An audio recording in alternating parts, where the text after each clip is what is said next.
Alabaré a Jehová en todo tiempo. Su alabanza estará de continuo en mi boca. Gloria al Señor Jesús. Me alegra pues saludarles a todos, también darles una bienvenida muy especial.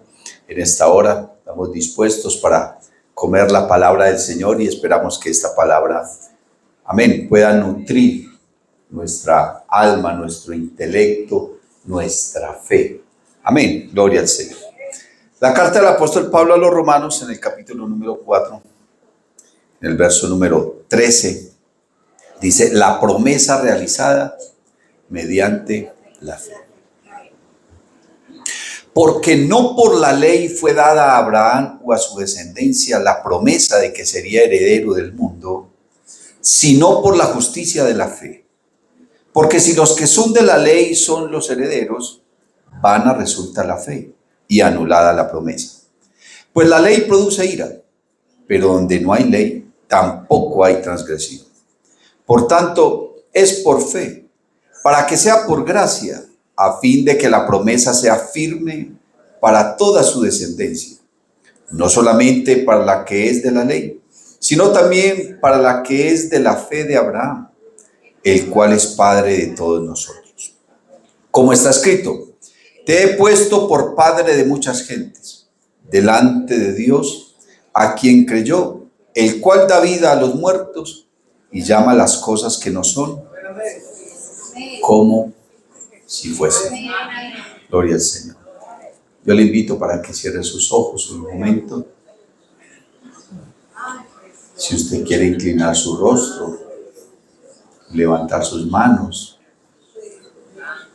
y, como dijera alguien, elevar el corazón a la presencia de Dios y decirle: Señor, en verdad necesito que hables a mi vida.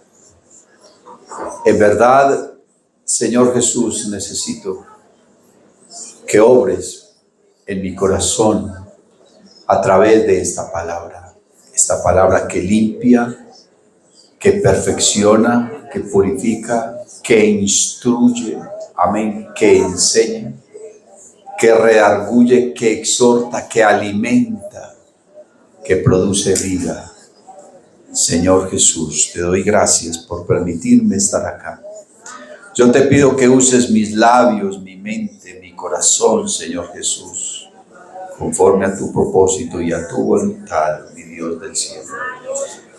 Unge los oídos de tu iglesia, unge los oídos de tu pueblo, Señor, para que esta palabra entonces pueda producir el efecto que tú quieres, que se produzca en cada corazón, en cada oyente, en cada alma, Jesús del cielo.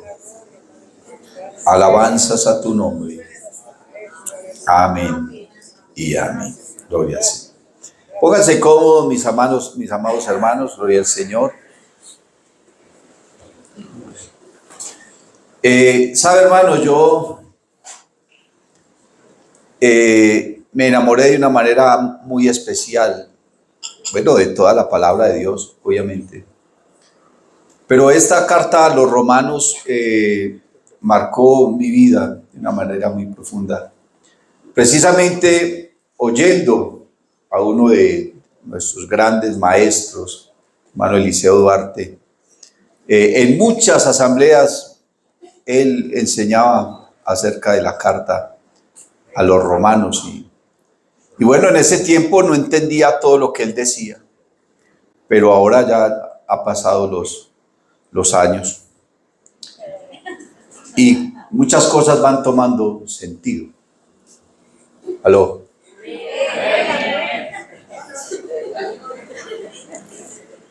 Hay cosas que toman sentido es con el tiempo. Al principio uno no comprende, al principio uno no entiende, pero ¿cómo es que es la vuelta? ¿Cierto? Pero va pasando el tiempo y van pasando los años. Así muchas situaciones por las que uno tiene que atravesar o tiene que pasar. El salmista dijo: todas tus olas y tus ondas han pasado sobre mí. ¿Cierto? Pero no ha faltado tu misericordia. Gloria al Señor Jesús. El Señor lo ayuda a uno a pasar ciertas situaciones.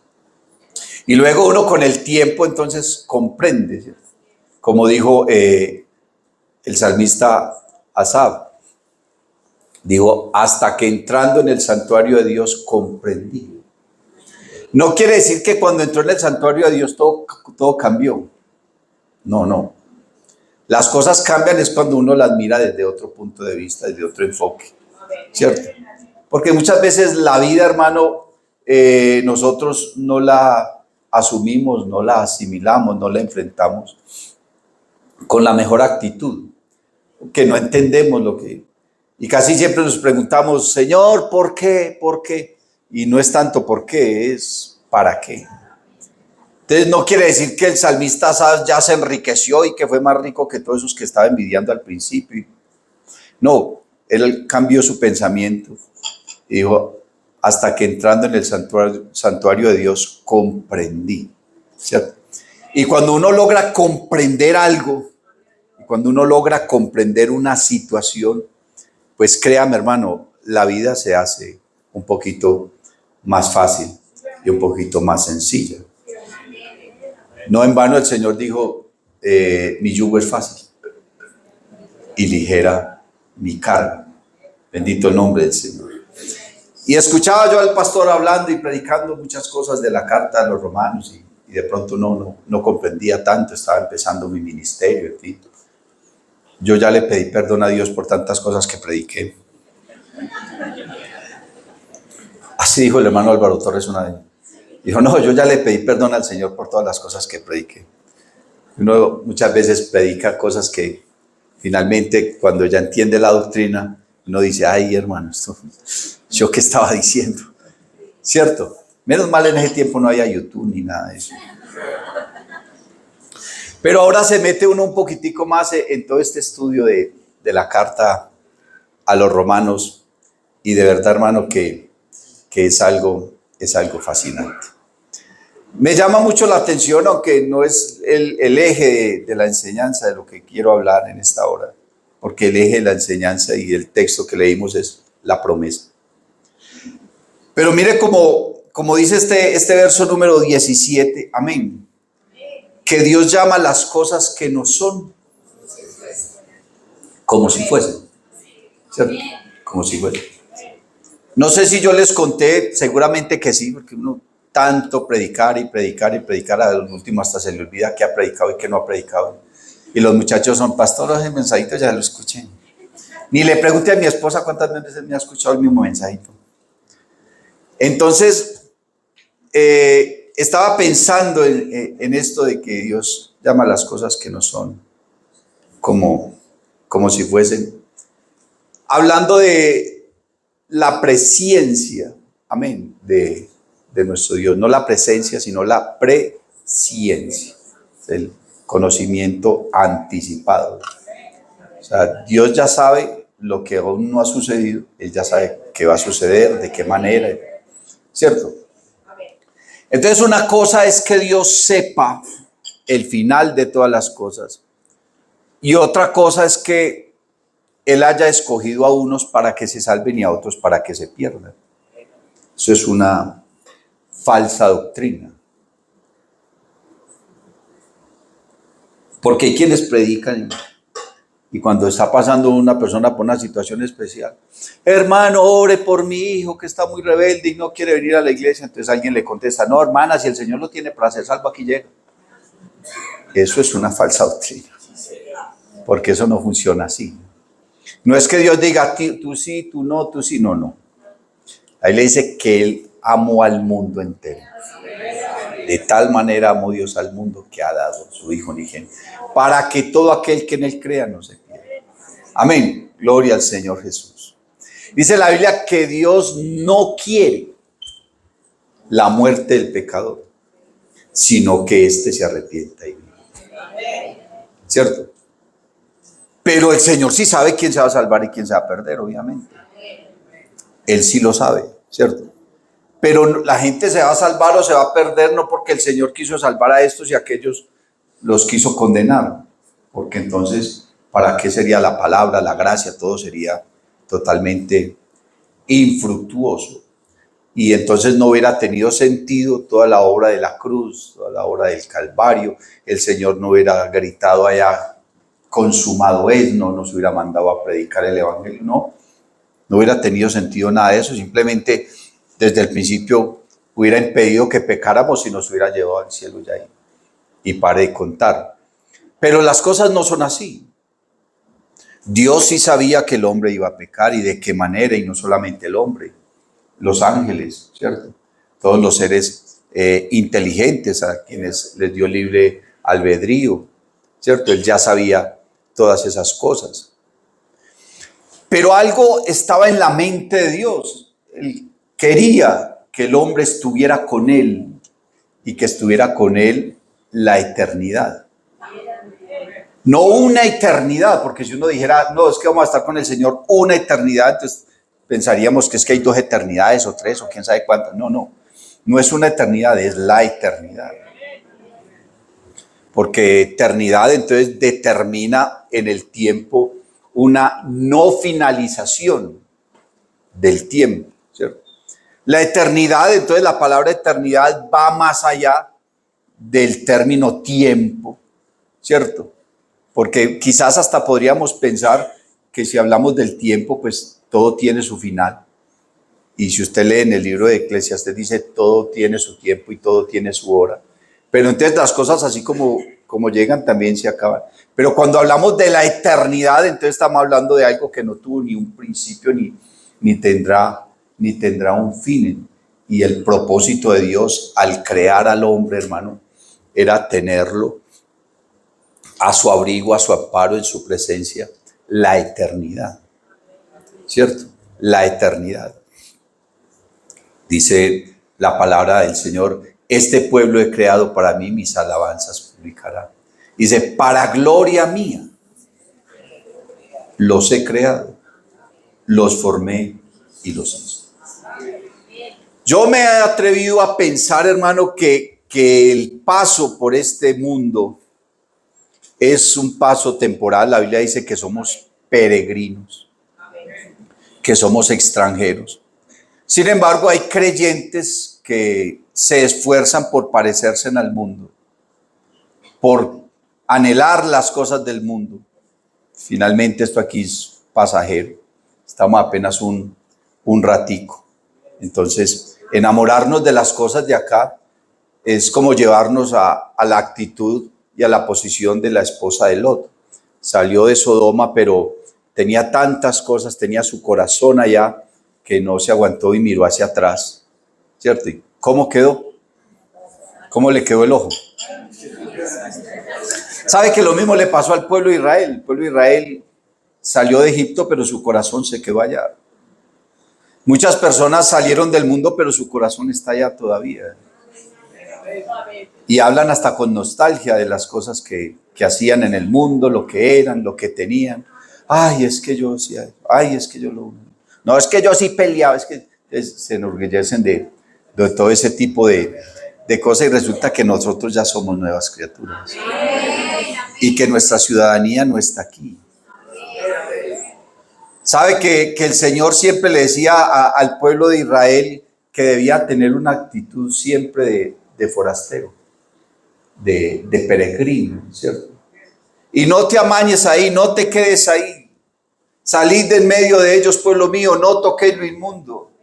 Y el Señor les advertía y les decía, no hagan esto, porque no quería que ellos se amañaran en ese lugar, porque finalmente ese no era su sitio. Mire que Abraham, hermano, negoció con su sobrino y le dijo, hagamos una cosa, usted y yo no podemos estar juntos. Si usted se va al norte, yo me voy al sur. Si usted se va al oriente, yo me voy al occidente. Escoja para donde quiere ir. Y entonces su sobrino escogió la llanura, ¿cierto? Lot escogió la llanura y Abraham escogió la montaña. Alguien podría haberle dicho, pero ¿por qué te fuiste a ese monte, ese peladero allá? No hay nada. ¿Usted qué va a hacer allá? Que no viene y se compra una casa bien bonita en Sodoma, vea, una hacienda, una finca, usted tiene dinero, aquí se puede acomodar mejor. Y él dijo, no. Es que yo no me quiero amañar aquí.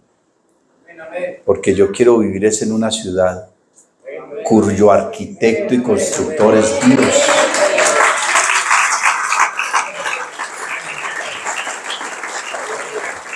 Así que si usted está muy amañado aquí, pues aquí lo van a dejar. pues qué pena contigo, qué vergüenza.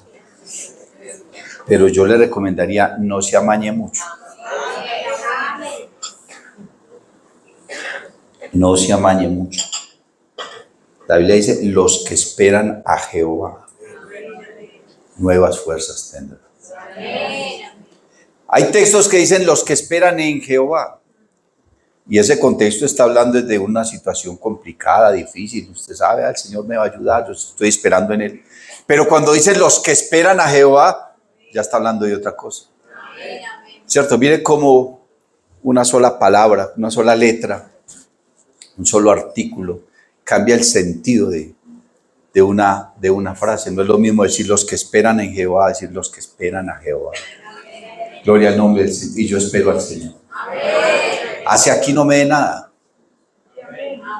Como dijo Job, aunque el Señor me matare.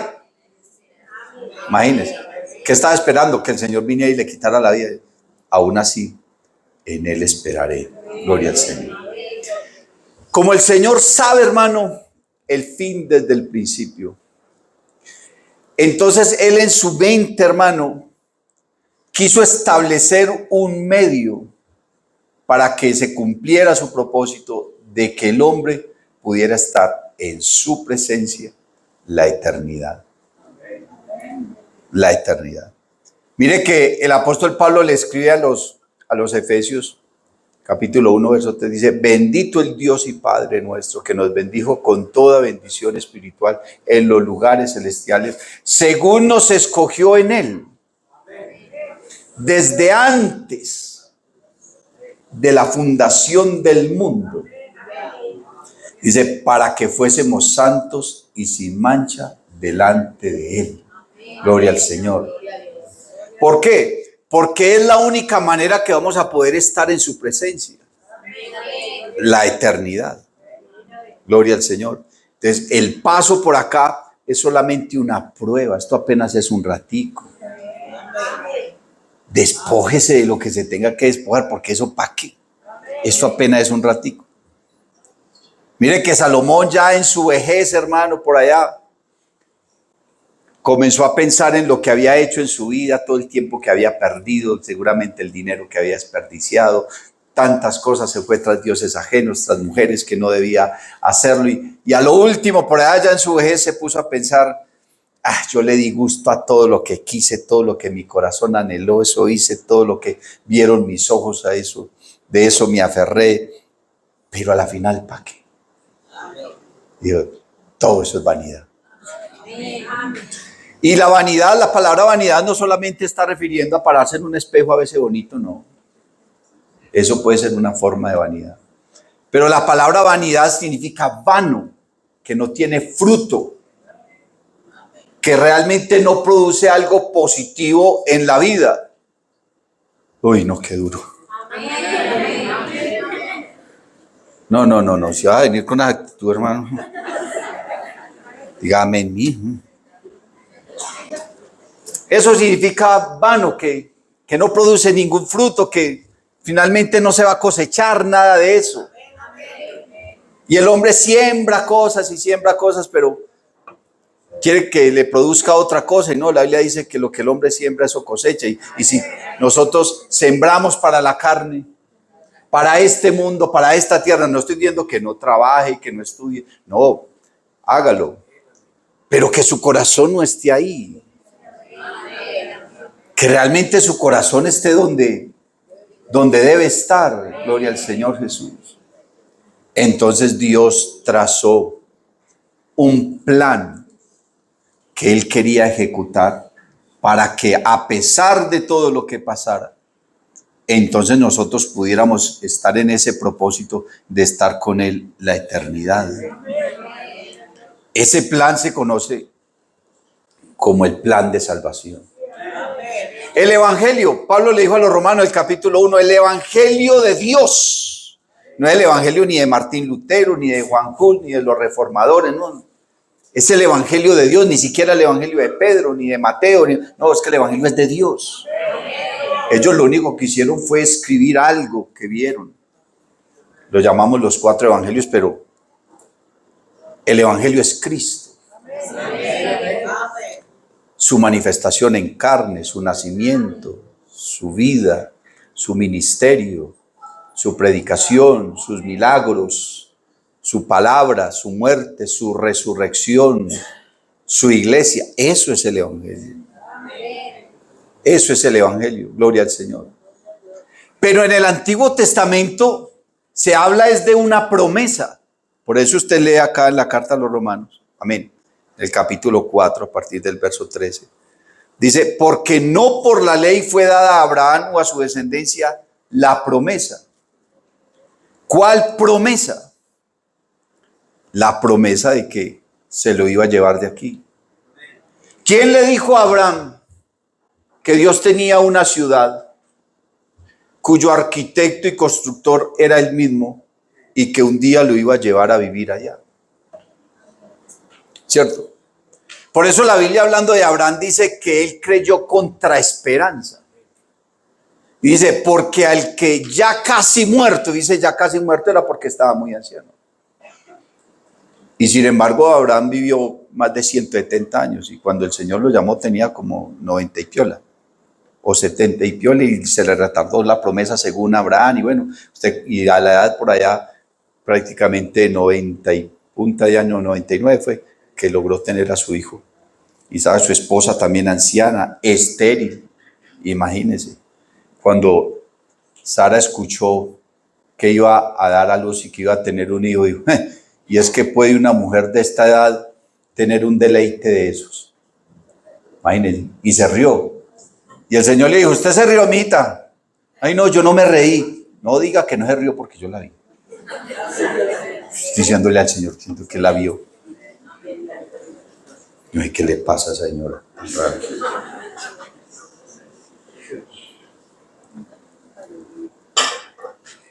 El Señor hace una promesa, pero no es una promesa a Abraham. Es una promesa a la humanidad. Es una promesa a la humanidad. Bueno, Dios llama a Abraham, le dice que deje todo. Su tierra, que deje su familia, que deje. Al principio, pues Abraham no fue tan obediente porque él se fue para allá con sus sobrinos, salió también con su papá y eso salió un poco de gente con él. Pero el trato que Dios tenía era para él, ¿cierto? Salió con su esposa, que también era su hermana. Si usted no recuerda que por allá le dijo al faraón que era su hermana, y después en otra ocasión le dijo a un rey que llamaba Abimelech, no, es que es mi hermana también. Por ahí le iban a matar por causa de ella, porque la Biblia dice que era muy bonita. Y entonces Dios lo llama y Dios le hace una promesa. Inicialmente esa promesa era para su descendencia, y hacerle una promesa de esas a una persona que ni siquiera tenía hijos y ya era mayor. Le dice, no, Señor, pues que yo solamente tengo aquí un mayordomo, un sirviente, un damaseno, ¿y cuál hijo va a tener yo? No, tú tendrás un hijo y te daré una descendencia. Dios quería formar de los lomos de Abraham una gran descendencia, una familia. Bueno, de hecho la descendencia de Abraham, porque no solamente se puede contar en la descendencia de Abraham al pueblo de Israel, el pueblo árabe también es descendiente. Y por la fe, el mundo cristiano, ¿cierto? De Abraham se desprenden al menos 3 religiones en el mundo, ¿cierto? El judaísmo, el islam y el cristianismo vienen ahí de las raíces de Abraham. Pero Dios extiende una promesa a Abraham. Yo no sé si él entendió, no podría asegurarle, seguramente sí. Pero Dios le dijo a Abraham, en ti serán benditas todas las familias de la tierra. Esa palabra bendito, yo siempre les he dicho, la palabra bendito en la Biblia está indicando salvación. Venid benditos de mi Padre, heredad el reino preparado. Porque tuve hambre y me diste. Entonces esa palabra bendito está hablando, hermano, es de salvación. En ti serán benditas todas las familias de la tierra. No le está diciendo una familia. que sería la suya, o el pueblo de Israel, que vendría a ser su descendencia. No, le está hablando desde el mundo entero. Entonces mire que Dios proveyó primero el plan de salvación para el mundo entero, y luego 400 años más tarde, 430 años más tarde, entonces Dios llama a Moisés, que es descendiente directo de Abraham. Ya hacía muchos años había muerto, imagínense. Había muerto ya Abraham. Y la descendencia de Abraham eran esclavos en Egipto, ¿cierto? Ellos estaban allá, no se podían ir, tenían que trabajar, una cantidad de cosas. Y entonces Dios saca al pueblo de Israel de allá, lo saca de allá. Pero hay una promesa no solamente para el pueblo de Israel, sino una promesa para el mundo. Pero Dios entonces comienza a tratar con Israel y les da unos mandatos, les da unas leyes, les da unos estatutos, les da unos mandamientos. Una ley que finalmente nadie pudo cumplir. Porque el propósito de Dios no era salvar ni al pueblo de Israel, ni salvar al mundo por la ley. Porque Dios de antemano sabía que nadie iba a poder cumplir esa ley. Y entonces alguien dirá, ¿y entonces para qué dio esa ley? Para poder agravar el pecado. Porque mire que el texto que leímos dice, porque donde no hay ley, no se culpa de transgresión. ¿Cierto? Una cosa es que usted desconozca la ley y otra cosa es que no haya una ley. ¿Cierto? Si usted desconoce la ley y la infringe, de todas maneras la cobran. Ah, no, es que el problema suyo es enterarse de las leyes. No puede llegar a otro país y hacer lo que quiera. No, es que como yo vivo es en Colombia y allá esto no es ley. No, pero aquí sí. Ah, yo no sabía. Ah, no, qué pena con usted que no sabía, pero de todas maneras se tiene que devolver para su país. Le ponen unas esposas y lo mandan en la silla de atrás y llega con un policía aquí por desconocer la ley. Entonces, el desconocimiento de la ley no nos exonera de ella. Entonces, imagínense, si el pueblo de Israel que conocía la ley, que desde niños, antes de enseñarles matemáticas, antes de enseñarles una cantidad de cosas, lo que le enseñaban era la ley. Lo primero que ellos aprendían a decir no era feliz cumpleaños, sino oye Israel, Jehová vuestro Dios, Jehová uno es. ¿Cierto? Jehová uno. Y tenían que aprenderse, hermano, todos esos textos del libro de Deuteronomio. Todos esos textos de la ley. Más de 600 leyes. Más de 600 leyes ellos las tenían que tener presentes. Y si ellos las tenían presente y no pudieron cumplirla, y antes la agravaron porque ser infractor de un punto de la ley lo hace transgresor de toda. Entonces, ¿cuál iba a ser el medio y cuál iba a ser la forma para salvar al hombre? Entonces, Dios da la ley, porque la ley es la que agrava el pecado. Pablo dice, yo conocí el pecado fue por la ley. Y por eso dices que la ley vino y me mató. Claro, lo mató, ¿por qué? Porque lo declaró culpable. Porque la ley se trataba era de obras. Si haces esto, vives. Si no lo haces, te mueres. Entonces la gente tenía que hacer eso, créalo o no lo crea. Entonces había una ley que decía, vea, usted no puede tocar el monte de la bendición. Si usted toca ese monte, lo atravesarán con una saeta, con una flecha. O sea, tiene que morir.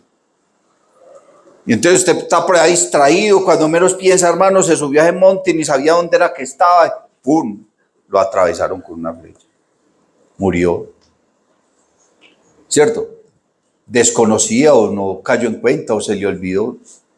Pero eso no podía ser de esa manera.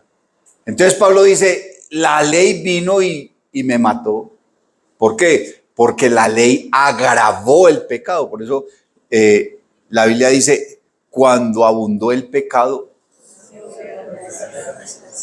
sobreabundó la gracia. La promesa trata es de la gracia. Y el pecado abundó fue cuando vino la ley, porque cuando vino la ley y dijo, vea, si usted hace esto, se muere, y si hace esto, vive. Entonces, créalo o no crea, si no lo hace, de todas maneras se muere. De todas maneras se muere. Y de hecho, muchos murieron. Usted lee ese Antiguo Testamento, hermano, el Éxodo y esos libros del Pentateuco.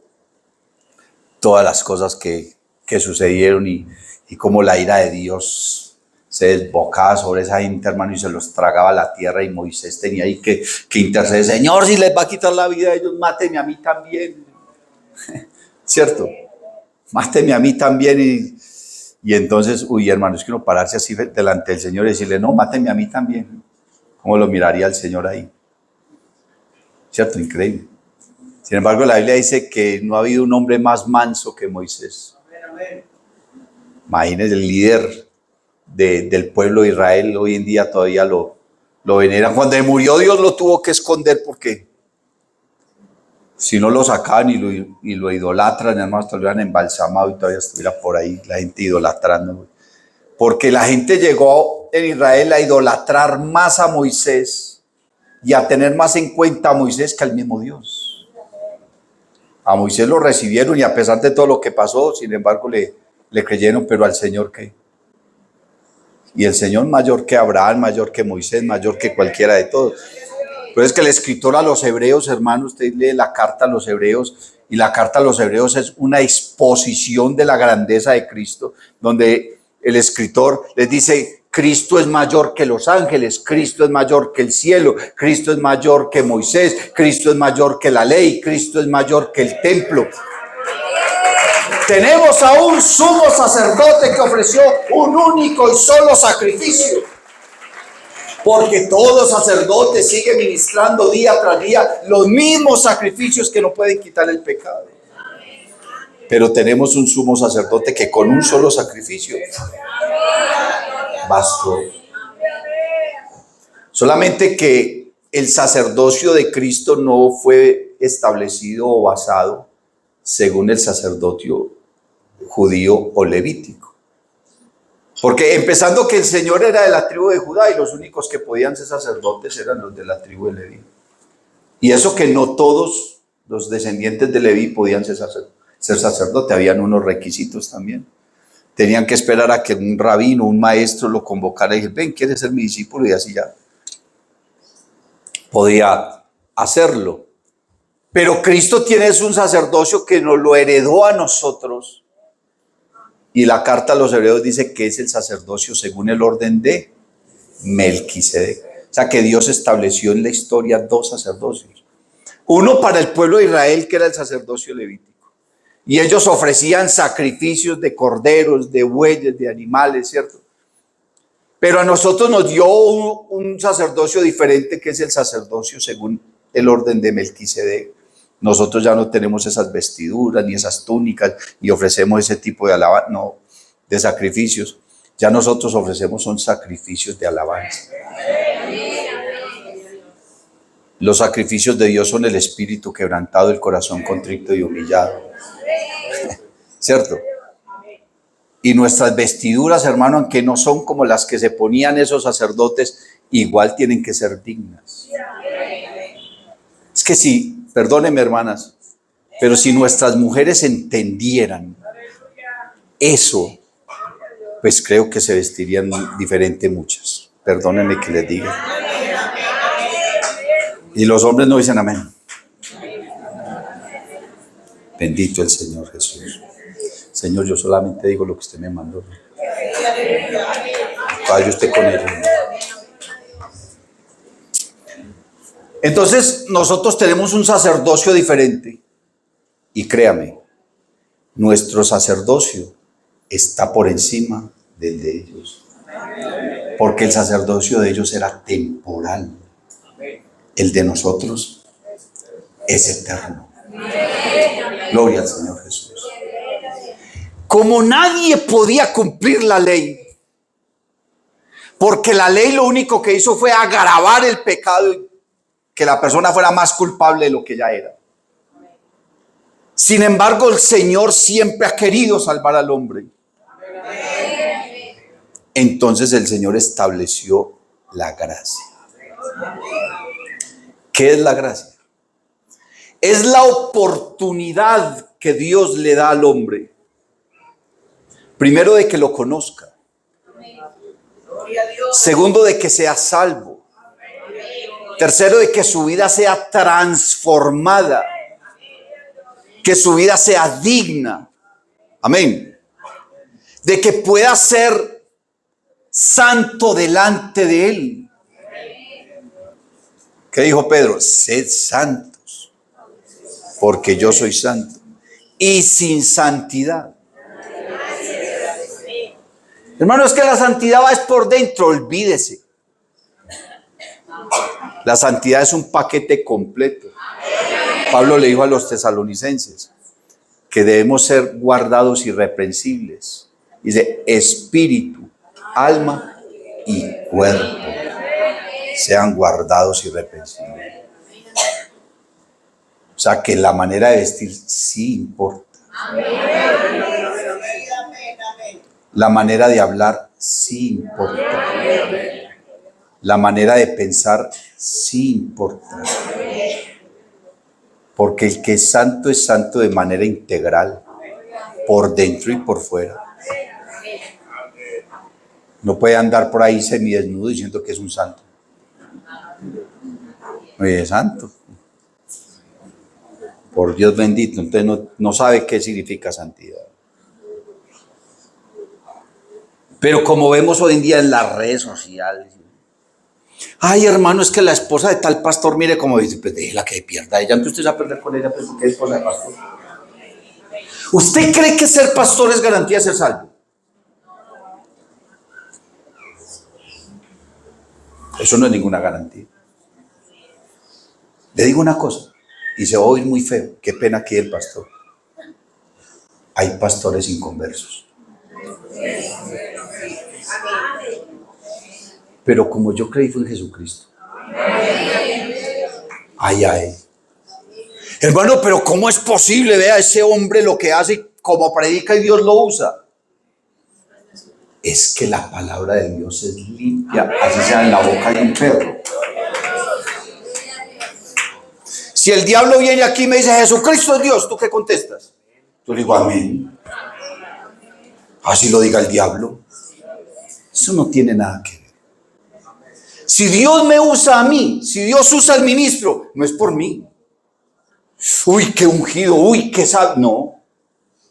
Es porque Dios lo ama a usted y le quiere hablar.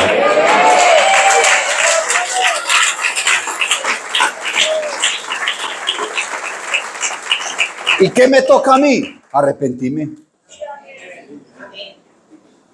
Arrepentirme de las cosas que nadie conoce, solamente Dios y yo. Porque si yo no me siento muy bien y Dios me usa, uy, ese día siento más vergüenza con el Señor. Porque no se trata de mí, se trata de ti. La palabra de Dios es limpia, es pura, es perfecta, es santa, es digna. La diga el que la diga. Entonces que usted basa su vida espiritual porque por ahí vio al pastor no sé qué, o a la esposa del pastor no sé cuántas, o a la líder de no. Olvídese. Si un ciego guía a otro ciego, ambos van a la Biblia.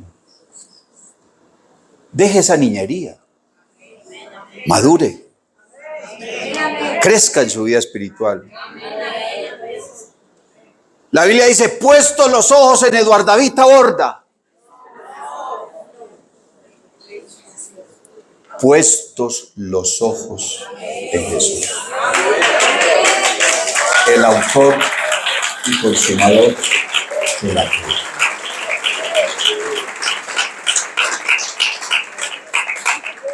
Olvídese de cosas, deje de estar mirando por ahí al que no debe mirar y estar siguiendo al que no debe seguir. Le digo, deje esas niñerías. Si usted creyó en el Señor, que caiga el que caiga. Caerán a tu lado 1000 y 10,000 a tu diestra, mas a ti no llegarán. Viva usted su vida cristiana y deje que otro cuadre como pueda. Porque ni siquiera Pablo dijo que él era perfecto. Pablo le dijo a los filipenses, hermanos, yo mismo no pretendo haberlo ya. Leas el capítulo 3 de la carta a los filipenses y Pablo viene hablando de la perfección. Hermanos, yo mismo no pretendo ya haberlo alcanzado. Pero una cosa hago. Una cosa hago. Olvidando ciertamente lo que queda atrás. Oiga, olvidando lo que queda atrás. Y extendiéndome a lo que está delante, prosigo a la meta. Al premio del supremo llamamiento de Dios en Cristo Jesús. Entonces usted está detrás de quién, detrás de un predicador, no, usted está detrás del Señor. Nosotros nos vamos de aquí mañana o pasado mañana y nos abrazamos y lloramos, pero ya dentro de un año, ¿quién es ese? Mana de falsos ahí. Dios hizo una promesa de salvación al mundo y la hizo inicialmente a través de Abraham. Pero sabes, hermano, que Dios ya se lo había dicho a Adán y a Eva. Ellos pecaron y Dios le hace una promesa al hombre. Bueno, muchas veces la gente ni tiene en cuenta eso. Porque Dios puso a esa pareja en el huerto. Y bueno, y los bendijo y todo eso. Usted conoce toda esa historia y cómo ellos pecaron. Y el Señor les había dicho que si comían de ese fruto, morirían. ¿Cierto? Entonces ahora viene la serpiente y le habla a Eva y le dice, con que Dios les ha dicho que ustedes no pueden comer de ningún árbol. Eso no fue lo que dijo Dios. Principio de la doctrina de demonios. Estar predicando lo que Dios no mandó. Dios le dijo a Adán que no podía comer de ningún árbol del huerto. Y enseguida llega Eva y le dice, no, Dios no dijo eso. ¿Cómo le ocurre? Dios dijo era que del árbol que estaba en el centro del conocimiento de la ciencia del bien, que no podíamos comer, ni siquiera lo podíamos tocar. Doctrina de hombres. Bueno, de mujeres. Dios no le dijo que no lo podían tocar. Si se quería subir allá a sentarse un rato, armar un columpio ahí, pues podía hacerlo y quiera. Pero Dios no le dijo eso. Dios le dijo que no comieran. Y bueno, ellos comieron, usted sabe todo lo que pasó ahí, todo el contexto. Y en medio del juicio que Dios les estaba haciendo, porque Dios les hizo ahí un juicio, ¿cierto? Y en ese juicio llevó de la rumia hasta la creación que no tenía nada que ver. ¿Cierto? Por culpa del hombre, entonces Dios maldijo la tierra. Y por eso es que hay terremotos, por eso es que hay huracanes, por eso es que hay maremotos, por eso es que hay tsunamis, por eso es que hay pestes, por eso es que hay enfermedades, porque Dios maldijo la tierra por causa del hombre. Increíble. Pues la Biblia sí dice que Dios algún día va a restaurar todo este planeta. ¿Te imaginas cómo será de bonito este planeta cuando Dios?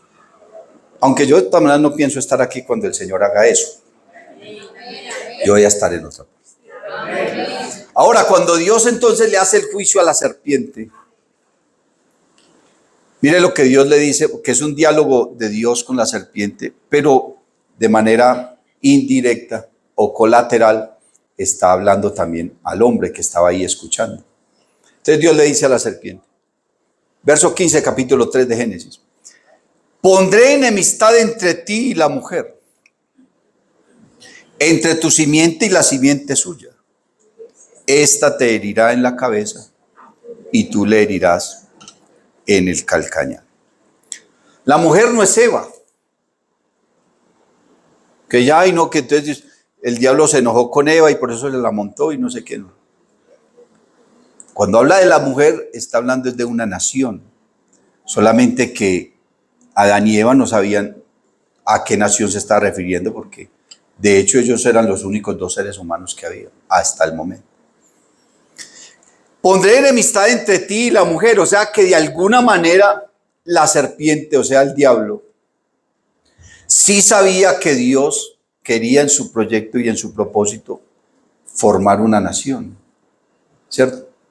Porque para eso creó al hombre, porque quería formar una descendencia y una nación.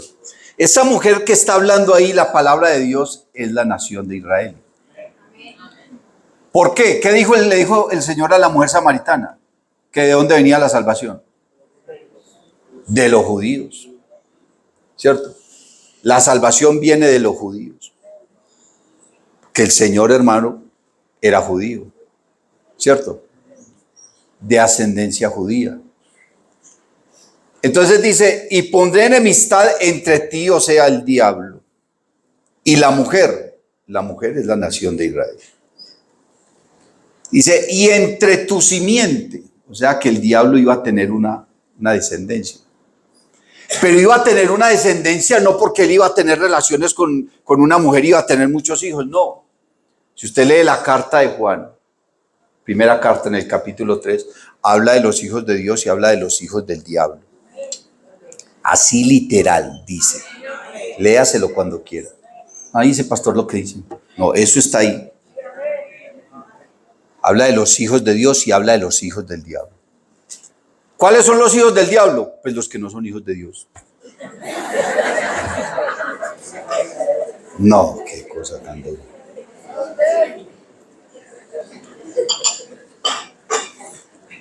Y usted sabe qué se necesita para ser hijo de Dios. No para ser evangélico, ni para ser pentecostal. No, porque pentecostales hay muchos y evangélicos está lleno. Pero hijos de Dios, ¿quién sabe? Un pastor predicaba en una congregación y decía, hermanos, aquí está la iglesia del Señor. Y los hermanos, amén, amén. Y digo, no, yo no estoy diciendo que está la iglesia del Señor, estoy diciendo que aquí está.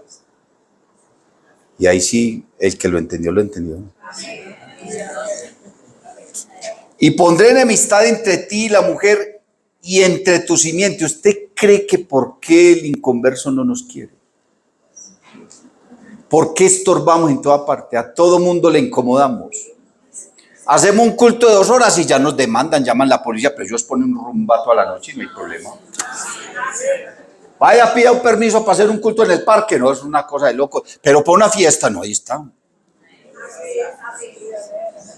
Usted se convirtió al evangelio y ¿quiénes fueron los primeros que la montaron? El papá, la mamá, su esposo, su esposa, sus hijos, hermanos. Este es enloquecido, tal. Todo el mundo, porque volvió evangelio. La Biblia dice que los enemigos del hombre serán los de su propia casa.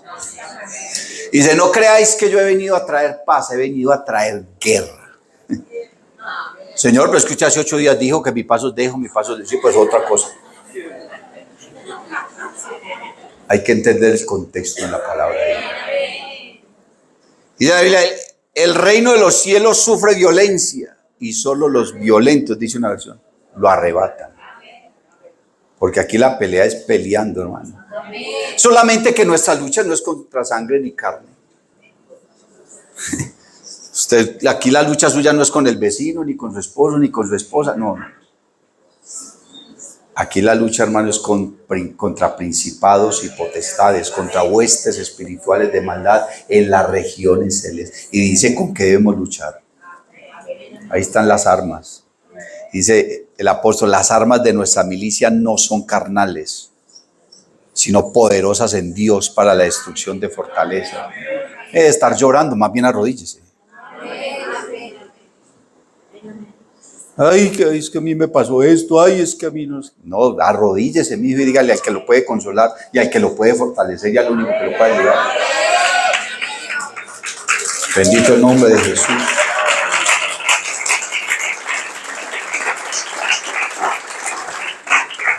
Claro, entonces, los hijos del diablo que van a amar a los hijos de Dios, les estorbamos en toda parte. Pero hay hijos de Dios, bueno, no sé si serán hijos de Dios, felices mezclados con la gente, con los hijos del diablo en tanta cosa. Cosa dura. ¿Quién puede oírla? Así le dijeron al Señor. Y pondré enemistad entre ti y la mujer, y entre tu simiente y la simiente suya.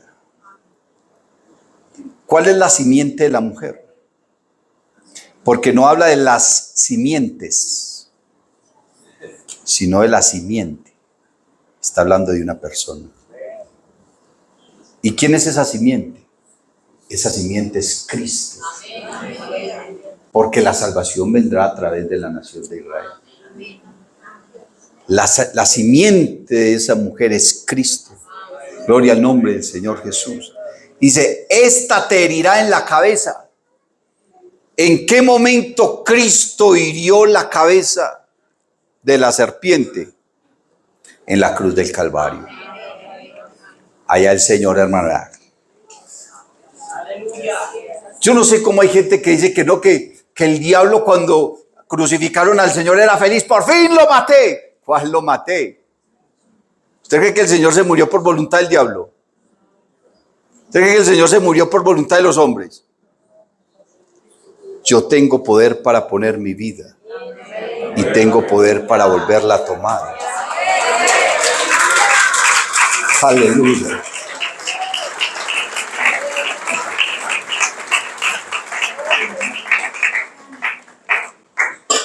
Él vino a morir. Desde que nació lo querían matar. Herodes mandó a matar a todos los niños para poderlo matar a él. O no le dio. No le alcanzó. En varias ocasiones quisieron matar al Señor. Por allá en Nazaret lo iban a tirar por un abismo. Y la Biblia dice que se les desapareció. Uy, ¿dónde está? Porque no era la hora ni la forma. En varias ocasiones lo quisieron matar y Pedro, ay, pobrecito Señor, no, que eso no te acontezca. Apártate de mí, Satanás. Me eres tropiezo, usted no sabía que vine yo.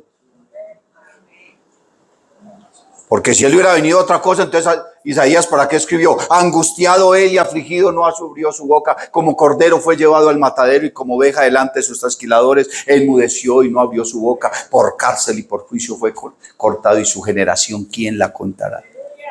Despreciado y desechado entre los hombres, varón de dolores, experimentado en quebranto y como que escondimos de él el rostro, fue menospreciado y no le estimamos. Ciertamente llevó él nuestras enfermedades y sufrió nuestras dolencias y nosotros le tuvimos por azotado, por herido de Dios y abatido. Mas el herido fue por nuestras rebeliones, el castigo de nuestra paz fue sobre él y por su llaga fuimos nosotros curados. Él vino a eso.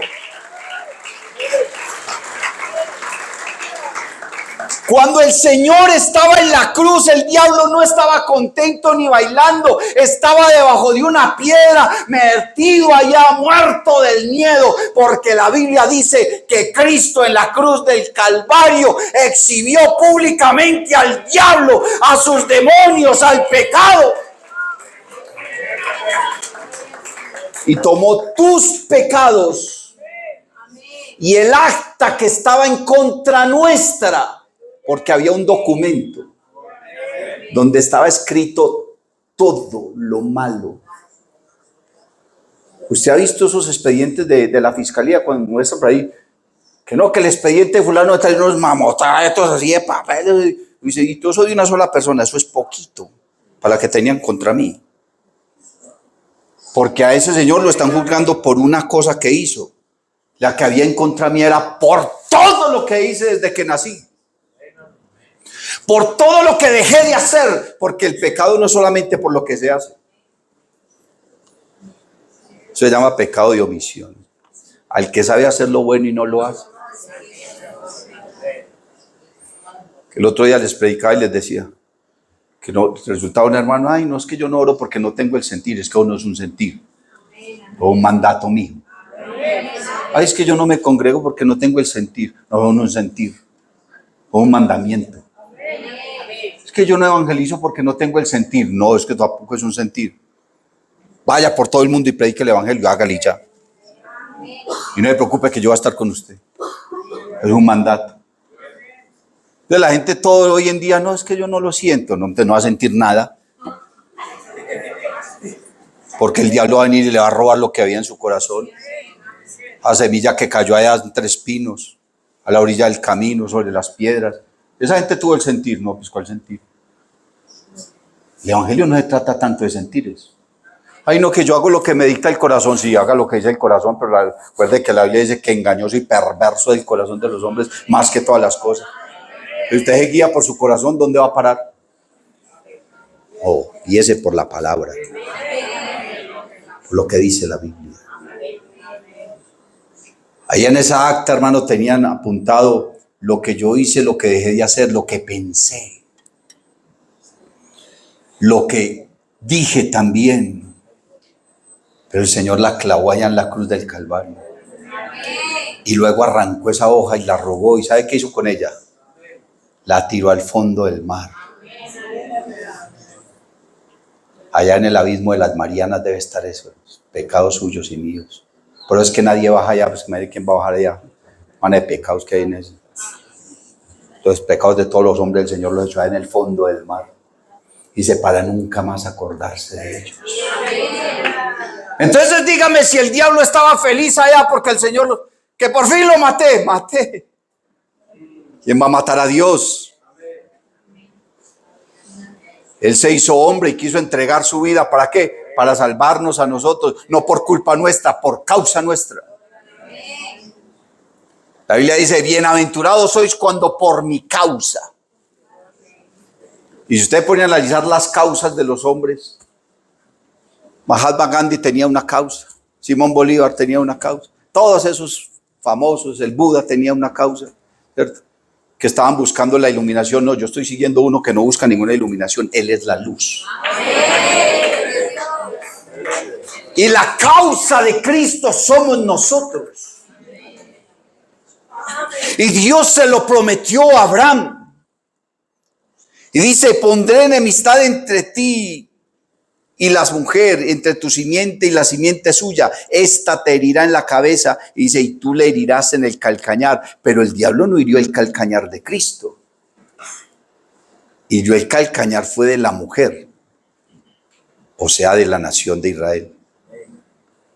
Y la hirió tan duro que Israel no se ha podido parar. No se ha podido parar. Pero usted cree que el diablo le hizo el más mínimo daño al Señor. Ay, hermano. Si el diablo para tocarnos a nosotros tiene que pedirle permiso a Dios. El Señor se quedó mirando a Pedro y le dijo, hijo, el diablo os ha pedido para zarandearos, pero yo he rogado para que no falte tu fe. Si el diablo para tocarnos, mira a Job, no tuvo el diablo que ir a decirle al Señor que le diera permiso. Primero le quitó lo que tenía, luego le quitó la salud. Y el Señor dijo, pues no toque su alma. Ahora el diablo va a venir a tocar a Cristo. No lo puede tocar ni de lejos. Lo mira y queda temblando. ¿Crees que Dios es uno? Bien hacen, los demonios también creen y tiemblan. El diablo se queda mirando a Cristo y queda temblando como una hoja. ¿Qué puede hacerle el diablo al Señor? Imagine que Dios es tan poderoso, tan supremamente poderoso, que cuando el diablo se rebeló con los ángeles en el cielo, el diablo, ¿sabe qué le dijo a Miguel? Le dijo, ¿sabe qué? Vaya, pelee usted con él, porque donde yo lo coja, vaya, pelee más bien usted con él. Mandó más bien a Miguel a pelear con él. Porque donde el Señor se enfrentó al diablo cara a cara, como dicen, burro amarrado con tigre. ¿Qué le puede hacer el diablo a mi Señor? Hermano, y si tú te refugias en las manos del Señor, ¿qué te puede hacer el diablo? El que habita al abrigo del Altísimo morará bajo la sombra del Omnipotente. Diré yo a Jehová, esperanza mía y castillo mío. Mi Dios, ¿en quién confiaré? Él te librará del lazo del cazador, de la peste destructora. Con sus plumas te cubrirá y debajo de sus alas estarás seguro. Escudo y adarga es su verdad. No temerás el terror nocturno, ni saeta que huele de día, ni pestilencia que en medio del día destruya. Caerán a tu lado 1000 y 10.000 a tu diestra, mas a ti no llegará. Dice, ciertamente con tus ojos mirarás y verás la recompensa de los impíos, porque has puesto a Jehová, que es mi esperanza, al Altísimo por tu habitación. No te sobrevendrá mal, ni plaga tocará tu morada. Por cuanto en mí ha puesto su amor, yo también lo libraré. Lo pondré en alto, por cuanto ha conocido mi nombre. Me invocará y yo le responderé. Con él estaré yo en la angustia. Lo libraré y le glorificaré. Lo saciaré de larga vida. Y le mostraré, y le mostraré, y le mostraré, y le mostraré mi salvación. Aleluya. Esa promesa que Dios le hizo a Abraham es para ti. Esa promesa es para ti. Esa promesa es para ti. Esa promesa es para mí. Pero si nosotros caemos de rodillas ante Él, si aprendemos a adorarle en espíritu y en verdad, no somos salvos por la ley. Israel no es salvo por la ley. Somos salvos porque a Él le plació. Y eso le llama su gracia. Porque sin merecerlo, nos regaló la salvación. ¿Y qué es lo único que tenemos que hacer? Creer. Pero una vez creemos, tenemos que obedecer. Tenemos que obedecer a su palabra. Tenemos que obedecer a su doctrina. Tenemos que obedecer a su evangelio. Alabanzas al nombre de Jesús. Porque no hay nada más grande, mi hermano. No vale la pena nada. Nada en esta tierra vale la pena. Lo único que vale la pena es Él. Es Él, su evangelio, su salvación, su palabra, su gloria, su majestad. Adorarle en espíritu y en verdad. Es lo único que realmente merece la pena. Si por algo te quieres esforzar en esta vida, esfuérzate por agradarle, esfuérzate por servirle, esfuérzate por amarle, esfuérzate por obedecerle.